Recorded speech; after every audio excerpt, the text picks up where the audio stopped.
Hello, welcome to Ayesha's home kitchen. আমার আর একটি নতুন ব্লগে আপনাদের স্বাগতম। মাঝে একবার বৃষ্টি হয়েছে, তো গাছের চারপাশে কিছু আগাছা ঘাস জন্ম নিয়েছে। সেগুলোকেই তুলে নিচ্ছি, আর সেই সাথে পাখিদেরকেও সেগুলি খেতে দিচ্ছি। দেখা যায় কি পাখিগুলো এই ঘাসগুলি পেলে খুব আনন্দ পায়। গরমকালে নানা রকম ফুলও ফোটে, কিছু ফুল আমি তুলে নিচ্ছি, নিয়ে ঘরে সুন্দরভাবে এইভাবে জলের ওপরে ছড়িয়ে সুন্দর করে সাজিয়ে রাখলে বেশ ভালো লাগে। দেখুন কি সুন্দর লাগছে। এরপর আমি একটা ডিটক্স ওয়াটার বানাবো। এই ডিটক্স ওয়াটার খেলে শরীরে ভিটামিন সির ঘাটতি পূরণ হয়। ডিটক্স ওয়াটার আবার হজম শক্তি বৃদ্ধিও আর কোষ্ঠকাঠিন্য প্রতিরোধ করতেও পারে। ডিটক্স ওয়াটার শরীরে রক্ত, পানি ও পিএইচের ভারসাম্যও বজায় রাখতে সাহায্য করে। শরীরের ইমিউনিটি বাড়ায় আর কোলেস্টেরল কমাতেও সাহায্য করে। আমি প্রতি গরমে এটা পান করি, আপনারাও পান করবেন। খুব সহজ বানানো। দেখুন, এই শসা, পাতিলেবু আর একটু সেন্টের জন্য মিন্ট আর টেস্টের জন্য লবণ ইউজ করার পর 2 ঘন্টা রেখে দেবেন। তারপর এমনই একটা মধ্যে থেকে সেন্ট আর টেস্ট আসবে, তখন মনে হয় 1 গ্লাসের জায়গায় 2-3 গ্লাস খাই। এইভাবে সারাদিন করে রাখবেন, বাড়ির সবাইকে খাওয়া হবে।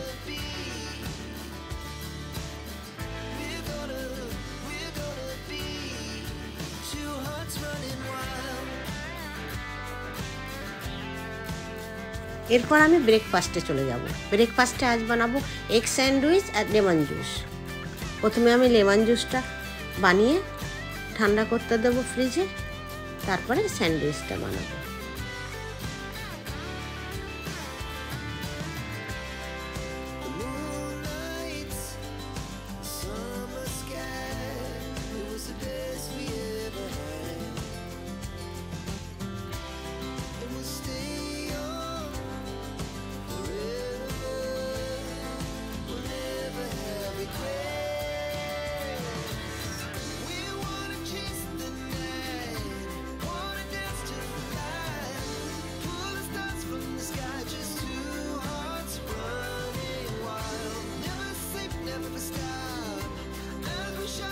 আমার জুসটা কমপ্লিট হয়ে গেছে, এবার ঢাকা দিয়ে রেখে দেবো।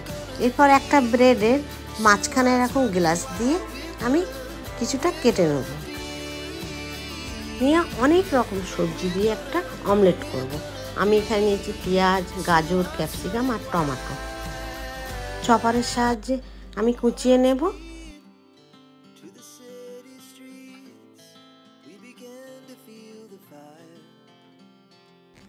সম্পূর্ণ কুচানো হয়ে গিয়েছে, দেখুন।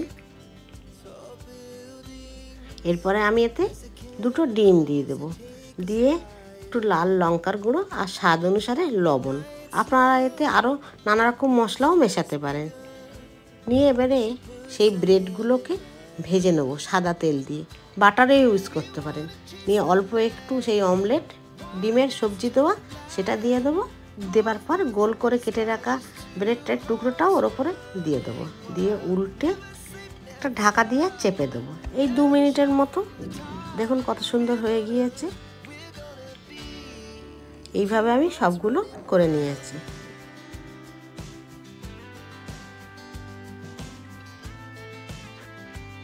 আমার ব্রেকফাস্ট রেডি, সবাইকে দিয়ে দিয়েছি। এরপরে আমি আমার মতো খেয়ে নিচ্ছি।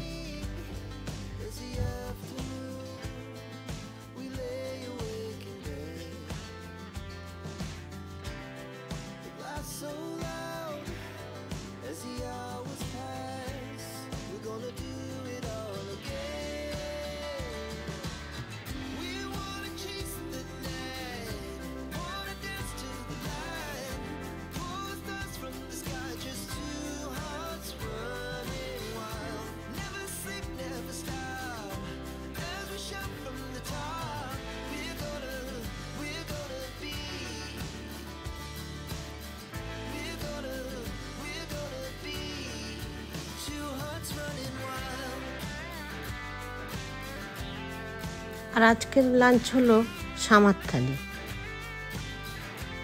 তাতে রাইস, মুগ ডাল, এগ, বয়েলড বেগুন ভাজা, উচ্ছে ভাজা, পটল ভাজা, আলু ভর্তা আর কারি পকোড়া, আর শেষে আমের চাটনি। প্রথমে চালকে ভালোভাবে ধুয়ে নিয়ে রাইস কুকারে বসিয়ে দেবো। তার মধ্যে ডিম, ডাল আর আলুও সেদ্ধ করতে দেবো।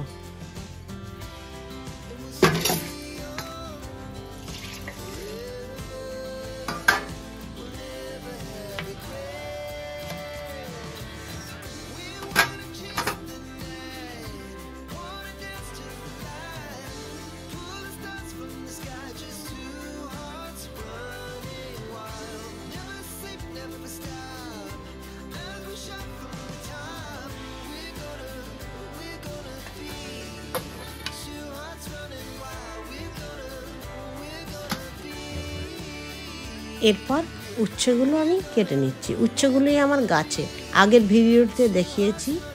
উচ্ছেতে আমি আলু দেব না, শুধু পেঁয়াজ দিয়ে আর শুকনো লঙ্কা আর কাঁচা লঙ্কা দিয়ে ভাজবো, আর দেব স্বাদ অনুসারে লবণ। উচ্ছেটা যতক্ষণ হোক ততক্ষণ আমি বেগুনটা আর পটলটা কেটে নেব।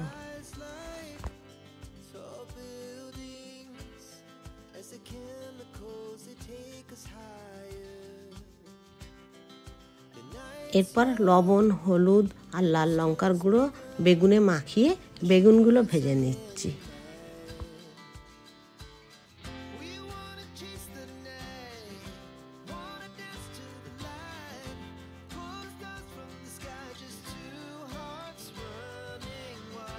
বেগুনগুলো ভাজা হয়ে গিয়েছে, এবার ওই কড়াতেই আমি পটলগুলো ভেজে নিচ্ছি। পটলগুলো প্রথমে দিয়ে লবণ, হলুদ আর লাল লঙ্কা দিয়ে চাপা দেবো। এরপর উচ্ছেটাও হয়ে গেছে, সেটাও দেখে নেব। আলুটা ভর্তা করে নেব, তার জন্য দুটো শুকনো লঙ্কা পুড়িয়ে নিলাম।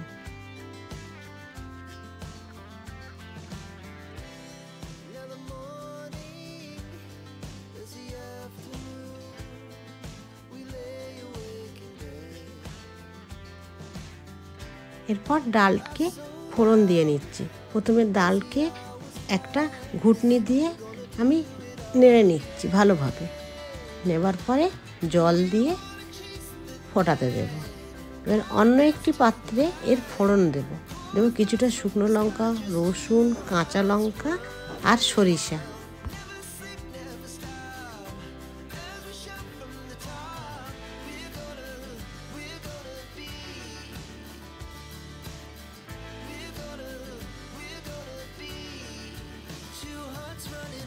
এরপর আলুটা ছাল ছাড়িয়ে আলুটা মেখে নেব। শুকনো লঙ্কা, পেঁয়াজের সাথে সরিষার তেল আর লবণ দিয়ে ভালো করে চটকে আলুটা মেখে নেব। দারুণ টেস্ট হয়, এইভাবে মেখে দেখবেন।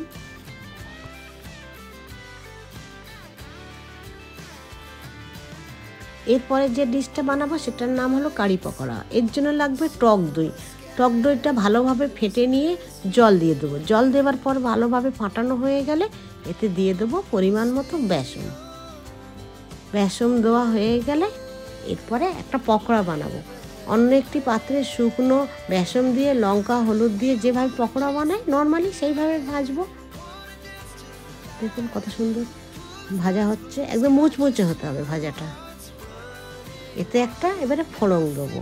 জিরে, আমি এখানে দিয়েছি শুকনো লঙ্কা আর দিয়েছি মেথি, দিয়ে সেই টক দই আর বেসনটা গোলাটা দিয়ে দেবো। দেবার পর এতে দিয়ে দেবো একটু জিরে গুঁড়ো, দিয়ে চাপা দেবো। দেওয়া হয়ে গেলে এরপরে এতে সেই বড়াগুলো দিয়ে দেবো। তারপরে একটু লাল লঙ্কার গুঁড়ো আর লবণের ভিডিওটা স্কিপ হয়ে গিয়েছে। এরপরে আমি থালিটা রেডি করছি। থালিটা সাজিয়ে দিলে খুব ভালো হয়। এইভাবে বাটিতে ভাত চেপে চেপে গোল করে সুন্দর করে বসাবো। খাবার যেমনই থাকুক না কেন, সুন্দর করে প্লেট সাজানো থাকলে দেখবেন খিদে আরও দুগুণ বেড়ে যায়। দিলাম আলু ভর্তা, একটা পেঁয়াজ, বেগুন ভাজা, উচ্ছে ভাজা, ডাল, কারি পকোড়া, একটু আমের চাটনি, এটা বাড়িতে আমার করা ছিল, আর দুটো সিদ্ধ ডিম করে রেখেছিলাম, আর সাদা লাগছিল ওর ওপর একটা কাঁচা লঙ্কা দিয়ে দিলাম। চলুন এবার হাজব্যান্ডকে খেতে দিই।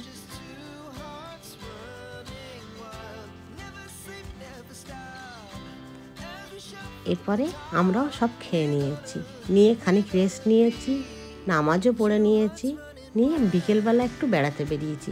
আমাদেরই এই কাছেই একটা মেলা বসেছে, নাম হলো বৈশাখী মেলা। বাইরেও কিছু কিছু মেলার সামগ্রী নিয়ে বসেছে।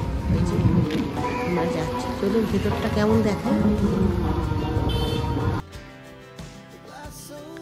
কমন জিনিস কাপ, মগ, প্লেট এগুলি তো মেলাতে থাকবেই। আর একটা মেলার বিশেষ আকর্ষণ যেটা আমাকে সবসময় কাড়ে, সেইটা হলো আচার।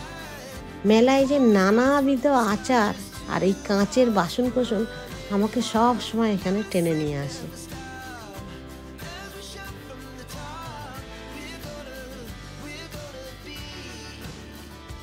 এক একটা জিনিসের এক একটা দাম, ডিজাইনও দেখুন নতুনত্ব কিছু পাল্টেছে। এই যে বাচ্চাদের একটা খেলনা ব্যাগ পাওয়া যাচ্ছে, কিছু জুতোও পাওয়া যাচ্ছে 1 থেকে 150 টাকার ভেতরে। আর এই যে কিছু টেডি বিয়ার, চুড়ি, কানের, এই যে আচারগুলো দেখুন, কত ধরনের আচার দেখুন। প্রচুর টাকার আচারও কিনেছি জানেন। আবার বড়ি দেখুন,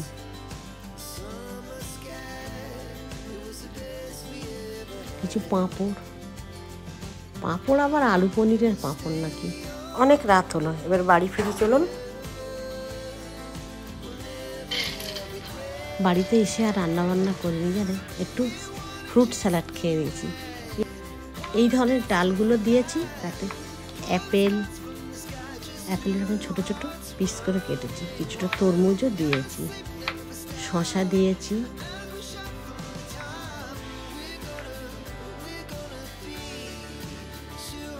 সমস্ত স্যালাডকে আমি অরেঞ্জ দিয়ে মাখিয়ে নিয়েছি, মানে অরেঞ্জের রস দিয়ে। আপনারা পারলে পাতিলেবুর রসও দিতে পারেন। আর দেবো কিছুটা লবণ, চাট মশলা। এখানে আমি চাট মশলা দিইনি, রোজার সময় একরকম মশলা দেখিয়েছিলাম, সেই মশলাটাই দিয়েছি। চলুন তাহলে সবাইকে খেতে দিই, আর সেই সঙ্গে আমার ভিডিওটাও এখানে শেষ করি। কেমন লাগলো অবশ্যই একটা কমেন্ট করে জানাবেন। আর যদি ভালো লাগে থাকে তাহলে বন্ধু আর আত্মীয়জনের মধ্যে শেয়ার করে দেবেন। কেমন? Thank you.